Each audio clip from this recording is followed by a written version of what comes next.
Vaggie, you're my partner. I need you there with me. Fine. Few shows have succeeded at captivating an audience as quickly as Hazbin Hotel. From the catchy songs to the beautifully animated combat scenes, the series has everything an audience wants and more. One of the strongest appeals is the LGBTQ+ representation and the romances that blossom within it. Throughout the first season, viewers of Hazbin Hotel watch some well-written relationships between pre-established couples and characters with undeniable chemistry unfold. In today's video, we're reviewing these popular relationships, explaining who they consist of and why they ended up paired together. I really wanted to shoot someone. Well, let me call up the lowest earners this month. Oh, you know me too well.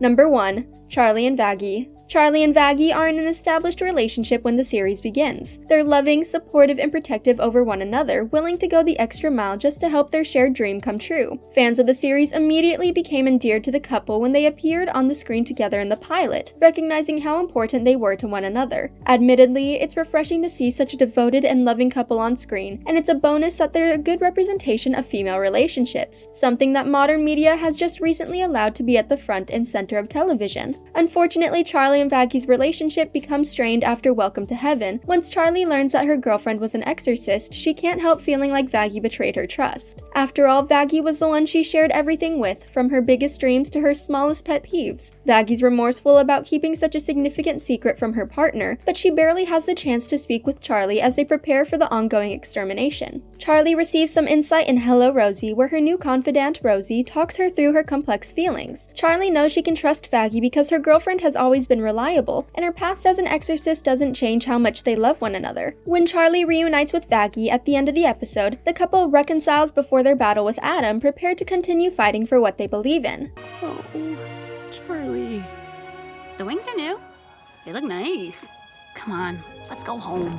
Number 2. Cherry Bomb and Sir Pentious. Love at first sight is a trope as old as time. While some people claim to experience this throughout their lives, there's no denying that Sir Pentious falls for Cherry Bomb when they meet again during Welcome to Heaven. Although the woman was once his nemesis during a turf war, Sir Pentious can't help admiring her outgoing and abrasive personality. Throughout the episode, he continues to place himself in uncomfortable situations for an excuse to speak with her, failing to convey his feelings each time. Cherry Bomb doesn't take Sir Pentious's advances seriously. She doesn't seem like the type who values commitment or true love during her afterlife, as she prefers partying, living on the edge, and taking opportunities as they come her way. It's a crushing moment when she ends her night with a stranger rather than the man who is trying to get her attention for the entire evening. Fortunately, Sir Pentious has a second chance to tell Cherry how he feels when she joins the battle against Adam in The Show Must Go On. During the fight, Sir Pentious risks his life by confronting Adam with one of his inventions. Before his noble sacrifice, he pulls Cherry aside to finally say how much he loves her before they share a passionate kiss. Cherry Bomb doesn't get the chance to respond before Sir Pentious's untimely death, but now that he's an angel in heaven, the potential couple may cross paths again.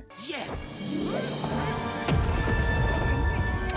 Miss Cherry Bomb, I love you! Number 3. Adam and Lute. With one wife who hated him and another who's gone in the wind, it's hard to consider Adam as someone who understands romance. He's self-centered, cocky, and cruel, all traits that make him a fantastic exorcist and a terrible partner. Despite this, he develops a close relationship with his lieutenant, Lute. In Overture, the two angels debut side by side, with Lute indulging in Adam's jokes and excitement for the upcoming extermination. Throughout the series, Lute continues to exhibit these traits. During Welcome to Heaven, she's the first to torment Charlie when she tries pleading Angel Dust's case. It doesn't take long for Adam to join in as the pair lament about how superior heaven is to hell, a fact that can never change in their eyes. Lute doesn't abandon Adam when he accidentally reveals the truth about the extermination to the other angels. They merely fly away in silence to avoid Sarah's wrath. The only time Lute's loyalty ends is after Adam's sudden death and The Show Must Go On. No one expected the angel to die at Nifty's hands, especially Lute, who came to his side to mourn the loss of her general and close friend. Before she leaves hell, Lute takes Adam's halo as a keepsake. The specifics of their relationship remain unclear, but many fans believe Adam could return in the second season as a fallen angel. If their theory comes true, Adam and Lute could reunite, potentially becoming the series' first forbidden couple. Sir! Sir! Stay with me, sir! Adam!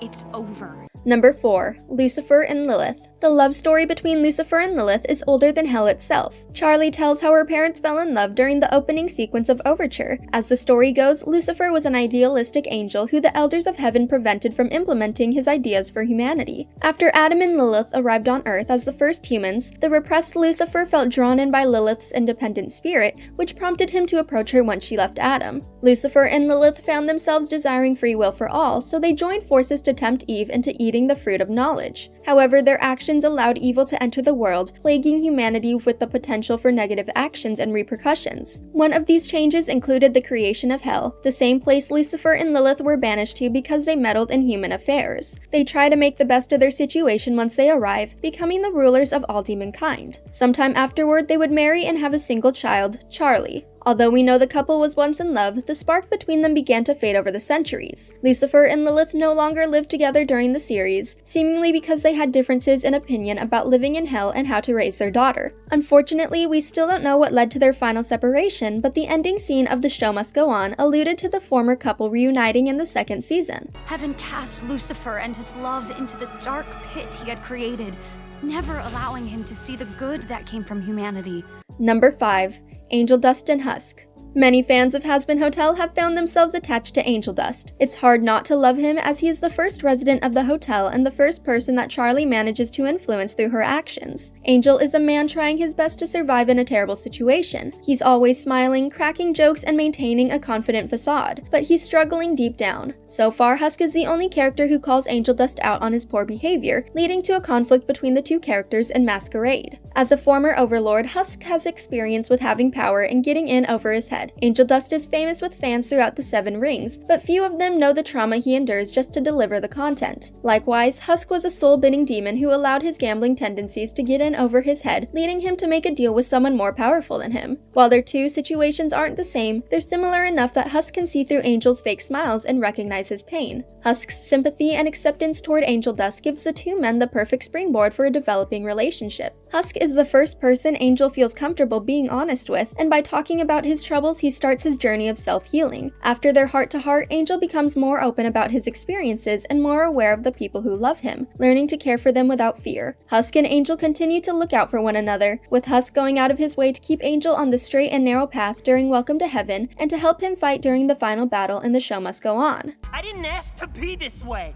I didn't ask for Charlie to save me. I didn't ask for you. Number 6. Vox and Valentino. Even a series based in hell needs characters to serve as antagonists, and that's the role of the New Age overlords Phil. The episode Radio Killed the Video Star introduces us to 3 new assertive players in Pentagram City: Vox, Valentino, and Velvet. The 3 overlords banded together to create a media corporation, managing their audience and the souls they collect through social media, television broadcasts, and movie making. Since their way of doing things is more modernized, they fail to cooperate with the other overlords, requiring them to stick together. Incidentally, their partnership is more than a business, as Vox and Valentino appear to have a pre-established relationship. In their introductory scenes, Velvet sends Vox to prevent Valentino's meltdown over Angel Dust leaving, resulting in the two men talking over their grievances, but not without passive-aggressive remarks shared between them. They seem to know each other well enough to either calm the situation or make it worse, something Valentino does when he tells Vox about Alistair's reappearance. With the way the pair speak to one another, they have a close bond, but their relationship becomes confirmed in The Show Must Go On, where they spend their epilogue sequence dancing and sharing a celebratory kiss. Velvet even records some of it, trying to memorialize a loving moment shared between her two friends. We may see more of Vox and Valentino's partnership in Season 2, explaining how it came to be and how it works. Do you want people thinking you can't control your employees? No. Exactly. While Hazbin Hotel's story isn't strictly about the established couples or potential relationships, fans of the series can't help keeping an eye out for romance as it blooms. Everyone who tuned in for the first season is eager to see what's next for Charlie and Vaggie, Lucifer and Lilith, and the other couples they hope become canon in future episodes. In a series that prioritizes finding hope in the darkest situations, there must be room for more love as the series progresses. Can't afford me. Gross! I'd never think of it, Spider. Thanks for watching. If you enjoyed this video, be sure to hit that like button, subscribe to our channel, and turn on notifications to stay updated on our uploads. With the most brilliant, explosive contraptions I've ever seen.